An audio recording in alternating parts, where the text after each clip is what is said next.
শিল্পীদের কোনো দল থাকতে পারে না। যারা দল করে তারা বড়ই ভুল করে, যেটার প্রায়শ্চিত্ত তারাই করে, হয়তো তাদেরকে পালিয়ে থাকতে হয় দেশের বাইরে। আমরা যেই দল আসবে তাদেরকেই স্বাগত জানাই, তাদেরই জন্মদিন পালন করব, তাদের মৃত্যুদিন পালন করব। হিরো আলম অনেক সাহসী, তাকে সাহসী হিরো বলে।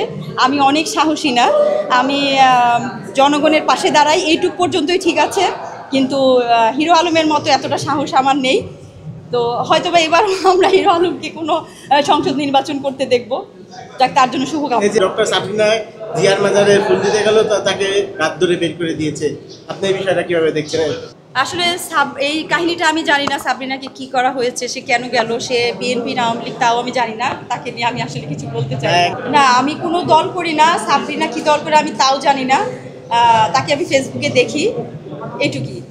যারা সিনেমা প্রেমী হলে যান এখনও, তাদেরকে এতটুকু বলবো, আমাদের সামনে সুদিন ফিরে আসছে, আপনাদের সহযোগিতায় আমরা আবারও আমাদের সমস্ত হলগুলো ওপেন হবে, ভালো ভালো ছবি আসবে। আমরা কিন্তু ভালো ভালো ছবি করছি, সামনে খুব ভালো ভালো ছবি উপহার দিতে যাচ্ছি, কিন্তু আপনাদেরকে হলে আসতে হবে।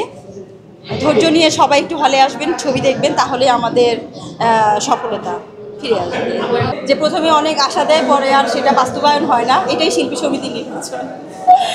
শিল্পীদের রাজনীতি করাটা একেবারে অযৌক্তিক, কারণ আমি শিল্পী, আমাকে 10 বছর 20 বছর কাজ করতে হবে।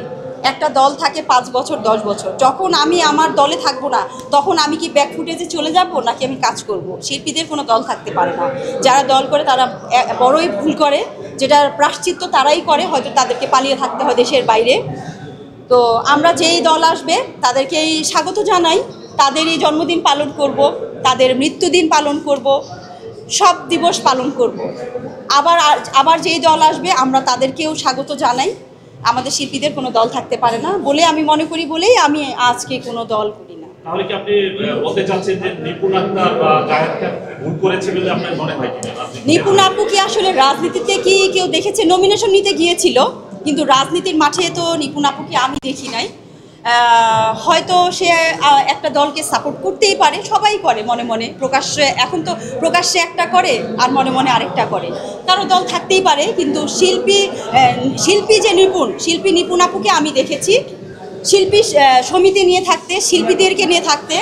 184 জনকে যখন জায়েদ খান তাদের সদস্যপদ স্থগিত করলো, তখন এই নিপুণ আপুই কিন্তু তাদের সদস্যপদ ফিরিয়ে দিয়ে তাদেরকে সম্মান ফিরিয়ে দিয়েছে। শিল্পীদের আসলে কোনো দল থাকা ঠিক না, হয়তো সেইটা তার কাছে ভালো করেছে, হয়তো ভুল করেছে, এটা তার একান্ত ব্যক্তিগত ব্যাপার। তবে আমরা শিল্পী ফেরদৌস ভাইকে হারিয়েছি, শিল্পী ফেরদৌস ভাইয়ের সাথে আমারও ছবি হয়েছিল, তো তাকে অনেক মিস করছে। সব থেকে ভালো হতো সে আমাদের মাঝেই যদি থাকতো। তো এই সময়টাতে তার অনেক অভাব, ফেরদৌস ভাইয়ের অভাব এই চলচ্চিত্রে।